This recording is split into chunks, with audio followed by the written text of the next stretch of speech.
Boa tarde a todos que aqui estão, aos colegas nobres vereadores, a nobre colega vereadora. Dia 11 de abril de 2016, o Congresso Brasileiro vota hoje a apreciação do relatório a respeito do impedimento do impeachment da presidente do Brasil.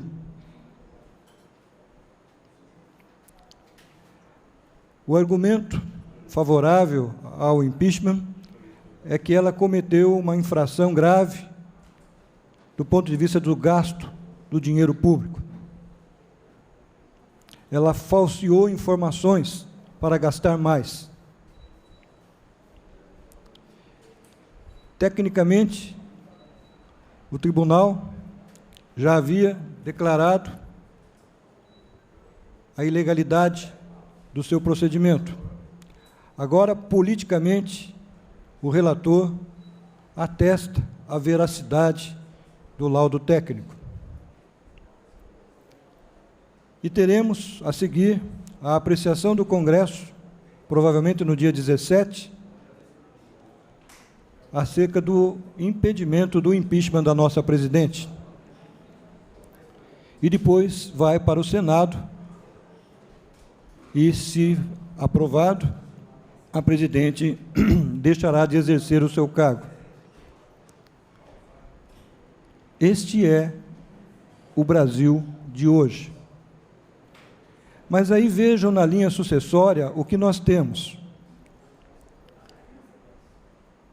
Hoje, o presidente do Senado, Renan Calheiros, ele está respondendo a um processo por falsidade ideológica. Isso quer dizer que ele é um mentiroso. Está respondendo o processo por peculato. Está respondendo um processo por utilização de documento falso. Esse é o presidente do Senado do Brasil. Na linha sucessória, nós temos ali a Assembleia. Eduardo Cunha. Ele responde, senhores, a 22 processos no Supremo Tribunal Federal. Falsificação de documentos, manipulação de licitações, sonegação de impostos. Esses são os mandatários do Congresso Nacional do Brasil.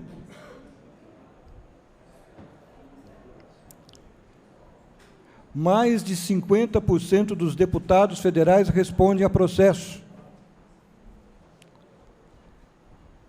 E o Brasil vive uma recessão econômica.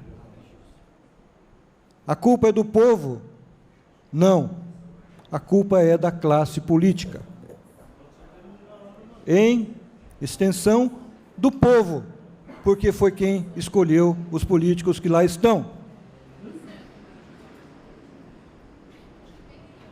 Todo o poder emana do povo.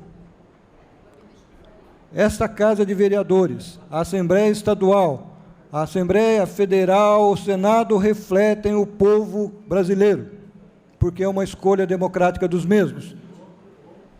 Não tão democrática porque prevalece a questão econômica, nas campanhas e tudo mais. Então, nesse momento histórico, o Brasil vive uma opção em depor a sua presidente. Aqueles que a defendem dizem que isso é um golpe. Não, não é. O impeachment é constitucional. Ela errou. Agora, a pena suficiente para a correção do erro é o impeachment? Essa é a discussão jurídica política. Uma pena que esse país tão grande, tão pródigo em termos de recursos naturais, tenha essa classe política. Daí a importante reforma maior de todos, a mãe das reformas, que é a reforma política, onde a representatividade esteja de fato em curso. Hoje a maioria dos políticos não representa a necessidade do povo, representa as suas necessidades pessoais. há uma incompatibilidade entre a maioria dos recursos e da riqueza que aqueles deputados, no caso, e alguns vereadores em algumas câmaras, têm com aquelas que, ao final do mandato, quando apresentam, também se verifica. Mas isso é só no Brasil? Aí nós temos a revelação dos documentos do Panamá, e vemos que a maioria dos líderes mundiais cometem a falcatrua. Então, a crise política não é exclusiva do Brasil, ela se acentua no Brasil, por quê? Porque a nossa democracia é muito tenra, é muito jovem e ainda muito frágil. Mas nós vemos lá mandatários da China e de outros países. E num país pequeno, que é uma ilha, 2 dias após a revelação de que estava lá o nome do seu mandatário, ele renunciou.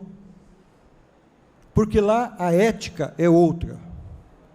E eu, como político, que exercito a ética cristã em todos os meus procedimentos, ao ver o que acontece no Brasil, repudio com veemência o que a classe política, na sua maioria, tem feito para esse país.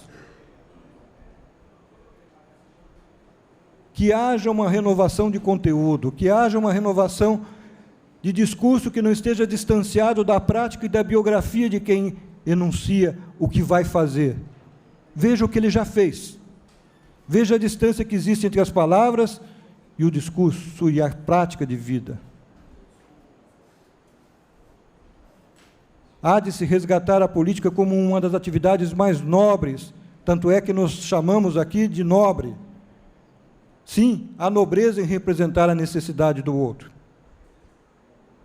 E pelos meus ideais, quando se reveste no exercício de uma ética cristã, essa nobreza de fato se estabelece. Então, mais do que nunca, a verdade deve ser posta. E eu queria aqui fazer uma homenagem, pelo dia 7 de abril, à imprensa, ao Dia do Jornalista, porque é eles que veiculam a realidade concreta. Temos um veículo, mas se não houver conteúdo, a internet não é suficiente. Há necessidade de que haja conteúdo. Então, eu queria aqui homenagear os representantes da classe nessa casa. Luiz Beltrame, Vinícius Lousada, Ricardo Bizarra, Maiara Luna, Univaldo, companheiro de todas as horas na casa, a Lidiane Oliveira, o Nelson Gonçalves e o chefe deles que personifica a renovação do jornalismo dessa casa, o Malacrida, Marcelo Malacrida, e os demais jornalistas. Há quem diga que o jornalismo é um poder, e de fato é. A informação é tudo. E quando ela se reveste da procura da verdade, ela se dignifica e enobrece a atividade. E é o que mais precisa, o que está mais escasso no Brasil hoje é a verdade. E o judiciário, se por um lado se esforça, por outro procura esconder a verdade com sigilos indevidos. Mas nem tudo está perdido. A justiça começa a ser feita. Olha só o que temos no dia 7 de abril, coincidentemente o dia do jornalista. Ministério Público Federal da cidade de Marília pede a prisão do ministro da Saúde do Brasil e do secretário de Saúde do Estado de São Paulo. Por quê? Porque não seguiram uma ordem judicial, uma decisão judicial em fornecer medicamentos a quem precisa, porque é um preceito constitucional. Se a lei no Brasil valesse, o governo que aí está não estaria, há muito tempo. Se a lei no Brasil fosse igual para todos, a miséria não seria tamanha. Se a lei que nós criamos nas câmaras de vereadores, nas assembleias estaduais e federal, de fato fosse exercida, esse país era muito melhor. O que nos falta, em última análise, é justiça. E a justiça é o equivalente na prática política àquilo que se tem na religião, que é a prática do amor. Se não houver justiça, não existe uma nação, porque os direitos não são iguais. E o projeto político de cada um de nós aqui deve ser permeado por isso, pela busca incessante da justiça para que haja, de fato, a constituição de uma nação, a nação brasileira. Obrigado, senhor presidente.